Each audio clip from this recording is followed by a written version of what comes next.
Hello everyone.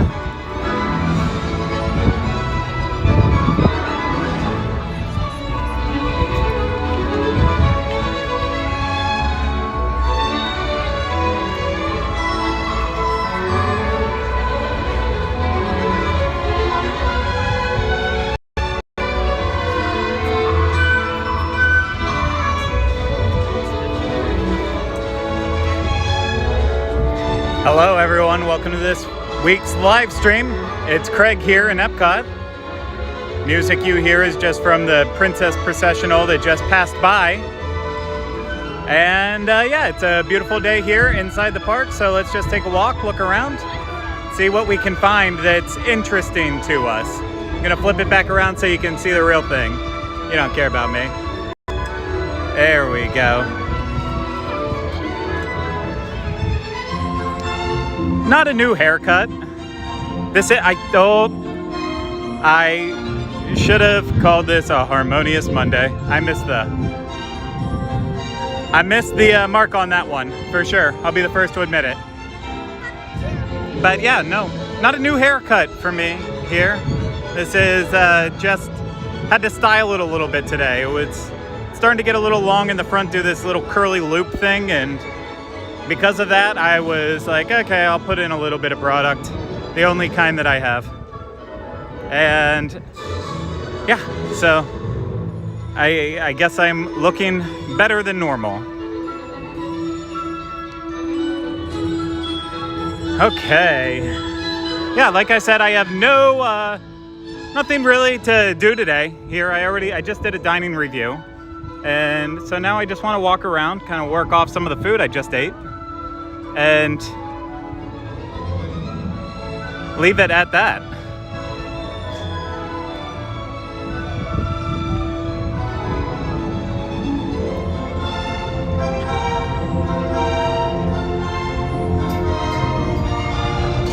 And as you can see, that is the current state of Harmonious, opening October 1st. And they were doing a little water testing earlier today, but I guess they stopped since then. And now it's just guys working on barges out in the middle of nowhere. Those are the tents. Those are the tents there. Hey, it's the Friendship 2 pulling out. Friendship, something I'll never know, but something that's there. And that's 2 of the Friendship. And no, I'm not in Pittsburgh right now. This shouldn't be a surprise. It's a Monday. I've gotta be on a live stream. I don't know why I just pointed up to that tree. I like that tree. It was a pretty tree. No, I was in Pittsburgh over the weekend, real quick, and I've now decided that if I'm traveling, unless it's like something for work, where you clearly,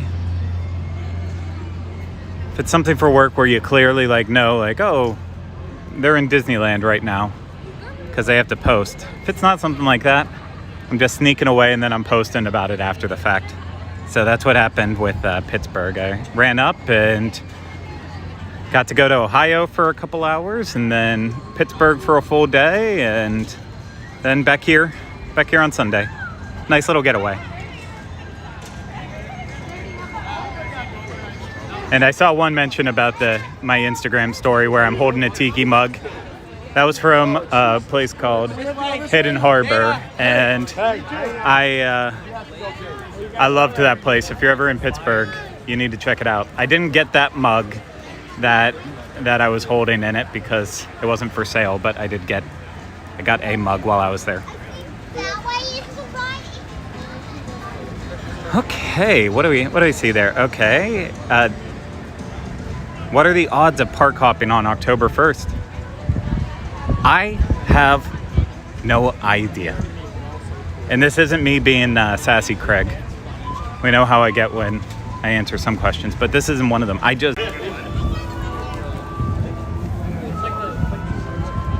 think it's finally back now.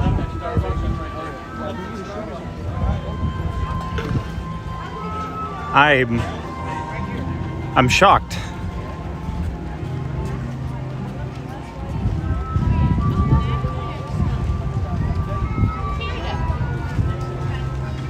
I have no idea, once again, why I can't hold a connection. I don't understand why. I don't understand how a major cell provider can be this bad, but hey, here we are.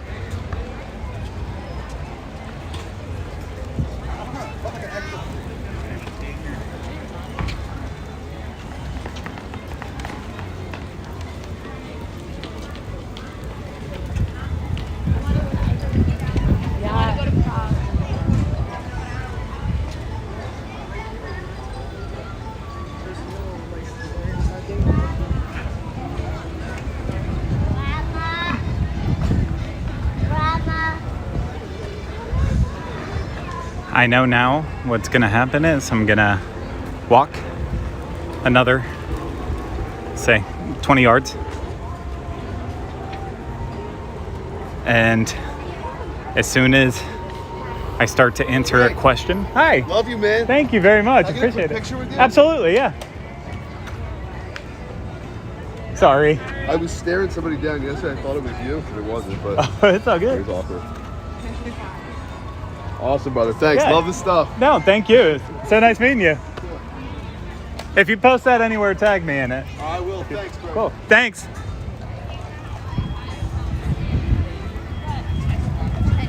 My bad.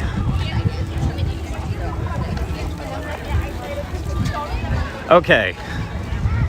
So yeah, what was I saying? As soon as I start answering questions, it's gonna drop out. But I'm gonna go back to the original question that started all of this. And that was, what are the chances of park hopping at Magic Kingdom? Well, not necessarily Magic Kingdom, park hopping in general on October 1st.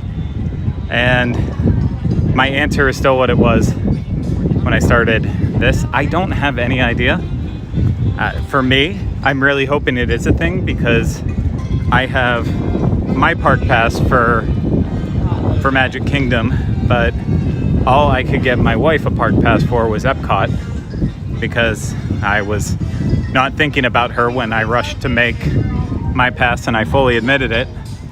And unless they reopen park passes for annual pass holders, then she's going to be stuck in EPCOT.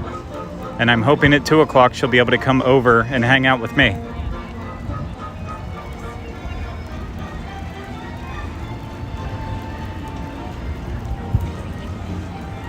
And I fully expect it being possible to park hop, but the thing is, I think, you know, crowds will probably split between Enchantment and Harmonious. I could be wrong, but I'm thinking about it from the aspect of Harmonious has now been in the ether for so long that I feel like people have heard about it. And then also, obviously, Remy's Ratatouille Adventure. So between those two the ride and the fireworks show, you'll have a lot of people who will be interested to come over here. Whereas if Disney kind of keeps their lips tighter about what is happening with Disney Enchantment and what the story is and the show, you know, it's going to be a lot more of a question of, well, should I go to Magic Kingdom or should I go to Where are you going? to EPCOT? And I can understand why people would want to go to EPCOT because Harmonious just has been, the talk of it has been around for so long that could probably draw some people away. But I know I was excited to get to Magic Kingdom, and I have a feeling a lot of people will be as well. But we'll see what happens on October 1st.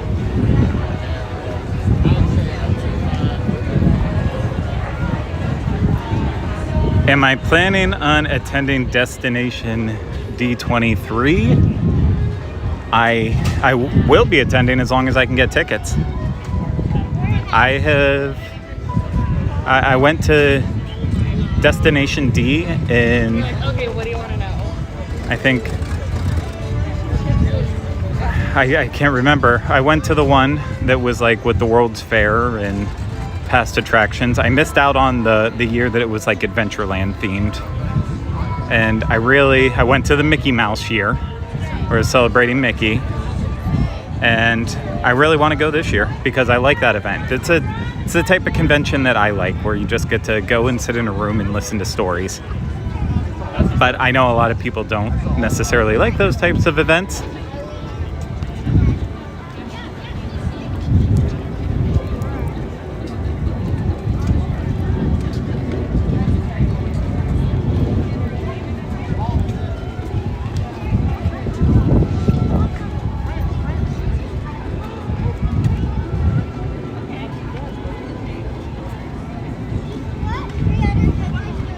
I plan on going though. I'm usually around that time of year. I have no excuse to not go. Unless I don't have money in July, which is very possible.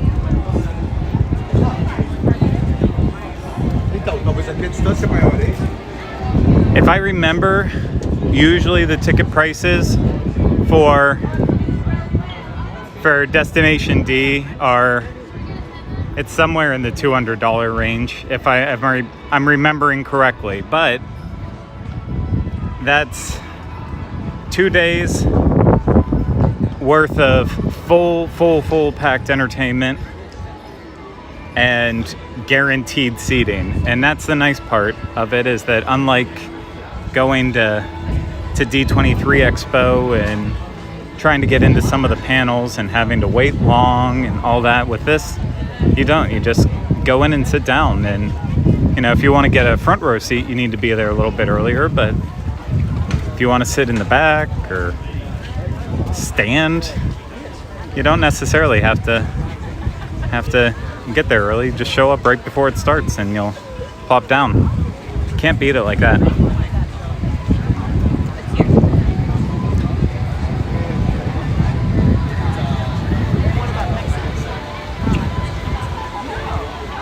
It is currently 91 degrees here. There's a little bit of a breeze, so it's not like it's completely unbearable, but on a level of 1 to 10, 1 being the lowest and 10 being the highest, in terms of how much I've already sweat through my t-shirt, I'm at like an 8. The pits are now completely ruined. There's no going back on that. They're done. I have to keep my arms smushed together, as awkward as it looks. If I was taking a photo with a PhotoPass photographer, they'd probably be like, okay, put your arms up in the air. And I'd say, no, that's not gonna happen. But it's not as hot as it has been.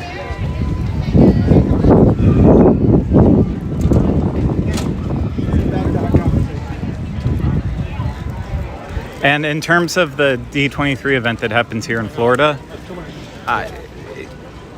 we typically don't cover it. Like, Michael and I will cover it on Connecting with Walt, because I like to pay to be there and he pays to be there, and we still cover it for that show, even though the DIS doesn't really do coverage of it. But that's also, you know, there's also an asterisk with that, like, because the last time they had the festival, they wanted to make a whole bunch of announcements, so it actually turned into a media event, and we covered it for that reason. But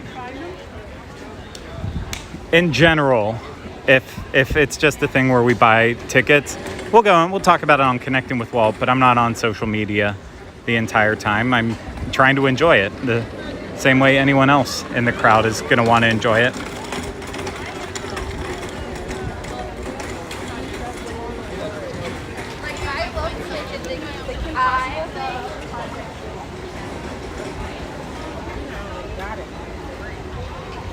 Okay, for Do we have recommendations for towels, fans, whatever? We actually have an Off the Rails shows coming up in a week or two, 3 at most, but it's about the weather in Orlando and dealing with the weather. And we do talk about a fan in that episode that I don't know the name of it right off the top of my head, but I can kind of guide you to it in the meantime. Our friend Carly that has appeared on our show before, and you most likely know her from Twitter or Instagram. She did an article about everything she brings to theme parks for the New York Times. And one of the things she mentioned in that article was a fan that she found out about, I believe, through Styled by Magic. And she let me use it at the Velocicoaster grand opening event. And this thing was powerful, USB rechargeable, and it lasted the entire time I was using it. I used it for probably about 2 hours straight. So I would recommend that fan. And it was small enough that it could fit in a pocket or a small purse. Wasn't big at all.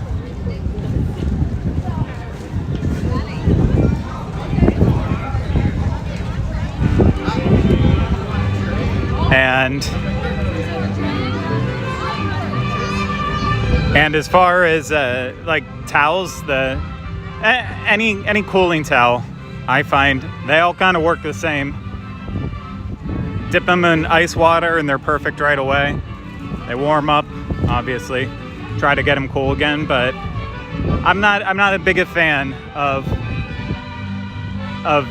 cold towels. I would rather have a fan. I'm a fan of fans.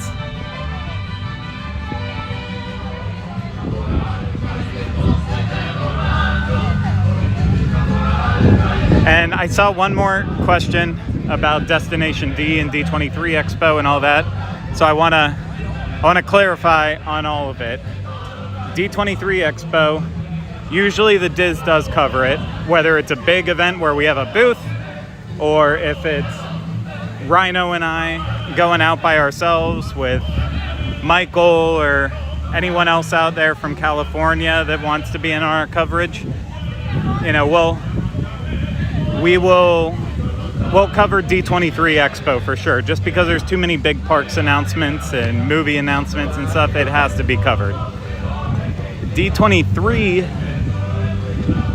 the one in Walt Disney World, Destination D, which is now Destination D23, that is basically 2 full days of sitting in panels with, experts on Disney, Becky Klein from the archives, Imagineers, the whole gamut of Disney-ish celebrities will come out and they will talk about certain subjects and topics, and that's what it is. And they'll have like a party on the Saturday night or a special thing, like the one year they had a screening of Moana, but it's a very different event. There's no real convention space. They do have the Mickeys of Glendale shopping, the Imagineering shopping, and they have the Imagineering shopping store open. They'll usually have a Walt Disney Archives booth set up, but it's completely different from D23 Expo that has the convention center floor and covers in-depth movies and TV, theme parks, all of that. And they're just 2 so different events. I love them both for individual reasons, but they can do 2 in the same year if they really wanted to, because they are so different.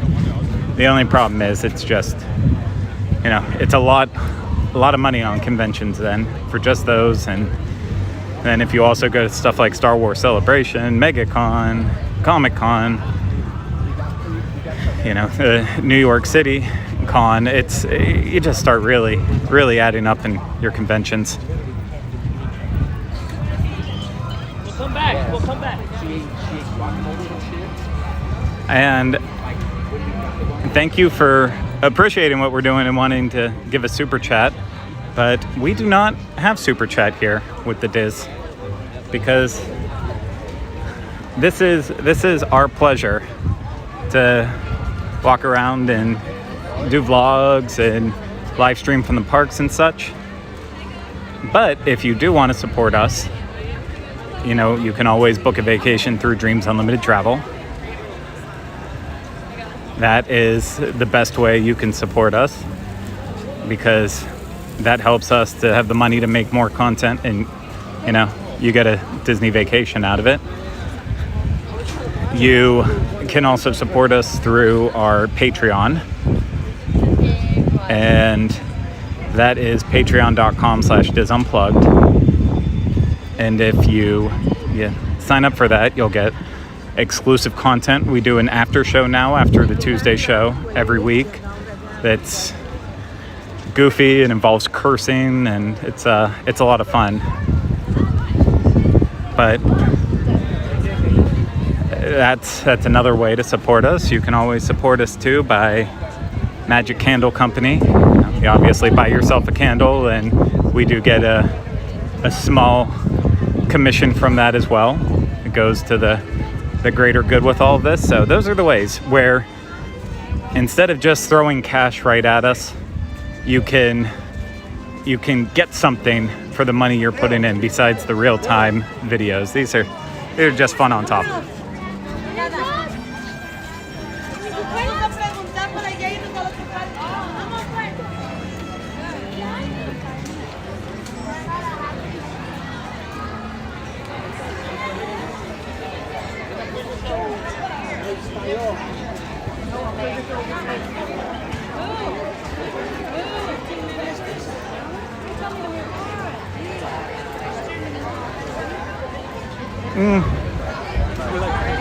Lindsay, it's a tough call if the membership's worth it. It's really just kind of, it's kind of a personal decision. It's going to be different for everyone. I usually find the value out of it. For instance, you know, you get the 4 magazines as part of the price, and they really are beautiful. I usually read through them once, and I keep them, and they're great magazines, really well made. I think when they sold them in stores, like for the first 2 years, they sold them at like $15, and I feel like that's a fair price considering Life does all the reissued magazines constantly now that you see in grocery stores for about $15 as well. So I think the magazines are definitely worth $15 or $20. It's just, again, whether or not you choose to invest your money in magazines and coffee table style books. If you do, then you get value out of that. And then the special gift that they send you each year for being a member, that just varies in value as well. Like this year, the one gift is a throwback record that includes Nothing Can Stop Us Now on one side and a song from Country Bear Jamboree on the others. And that to me is like right there. I would have paid $20 for that if it would have been like a record store day release. And they throw in, like, they have the little throwback lunchbox with it this year too, that's easily worth $10, $15, $20. So that really adds up. And like the year before, they gave a pin set with like 9 or 10 pins, and you know, if you factor in like at the lowest price for a pin, $7 or $8, then multiply that. I know sometimes you can do like the lanyard sets where you get the ones that are really cheap for more, but these were higher quality and you get them, so maybe that's worth like $50. I feel like you can easily justify the price. And then if you can do the events on top of it too, go for it.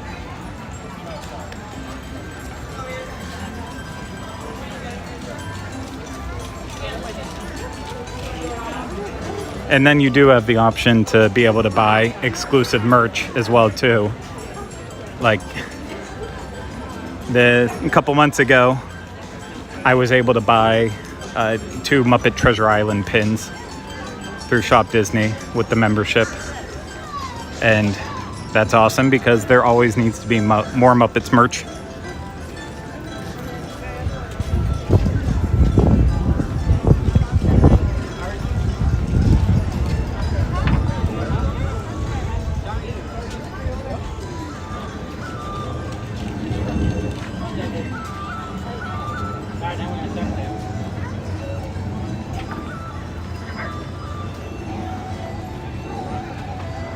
Okay, where's the next question? Michael is doing good. Thank you for asking. I talked to him last Tuesday. We have our first recording set for July 6th. And the show Connecting with Walt's not coming back immediately. But we're going to start recording some episodes here, and we're going to be relaunching later this fall. So stay tuned for an official announcement. We'll make one on, the shows and live streams and the feed. I don't have the exact date yet, but we'll be back in the fall.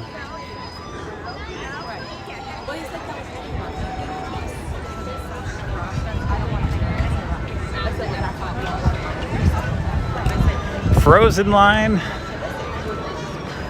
Back in China, the last time I did a lap around here, it was actually in the Norway pavilion, so I'm not sure what the wait time on that is there. It might be 45 minutes. It was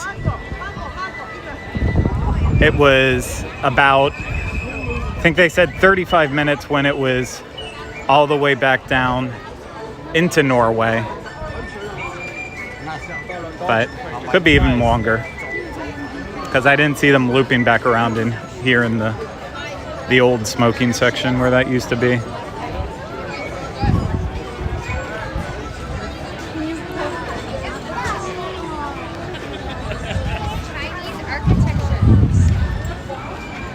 Tom, I was talking about the breeze a little bit earlier in this. Today is the first day, at least I've been gone for a couple days, but last week it was unbearable and it was still and there was no wind at all, no breeze. And today there's finally a little bit of a breeze, so it's making it a little bit better, but unfortunately there's not a lot of heavy clouds out this way right now, so the sun is still packing a punch.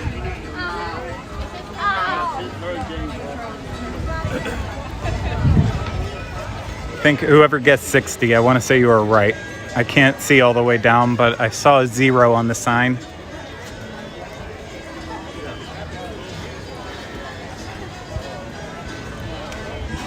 And if there is any pixelation, it's not coming from my camera per se, it's coming from the stream not being able to upload fast enough.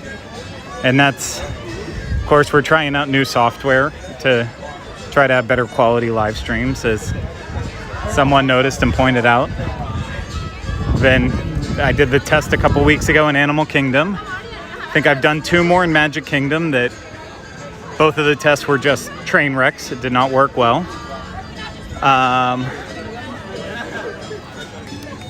We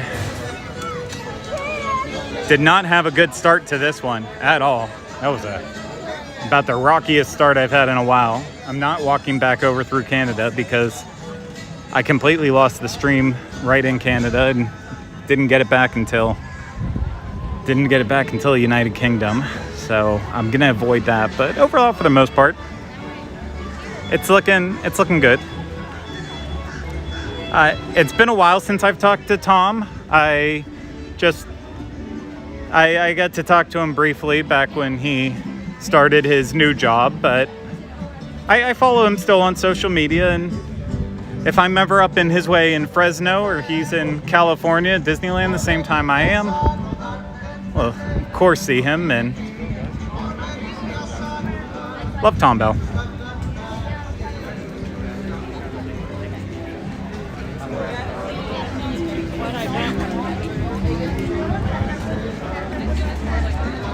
A flower and garden is still happening.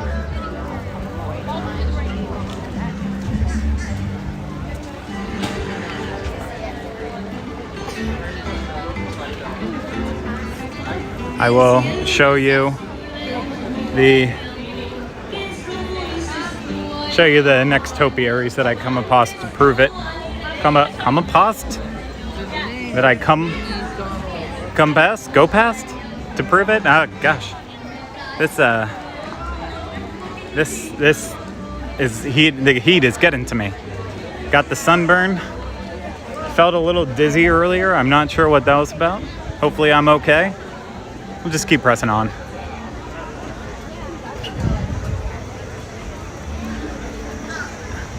And yeah, you don't see masks here really for the...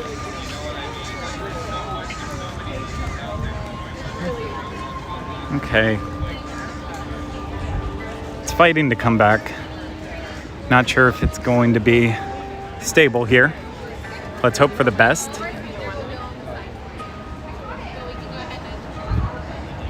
Yeah, that's weird that in almost the exact same spot you're choosing your cell phone carrier.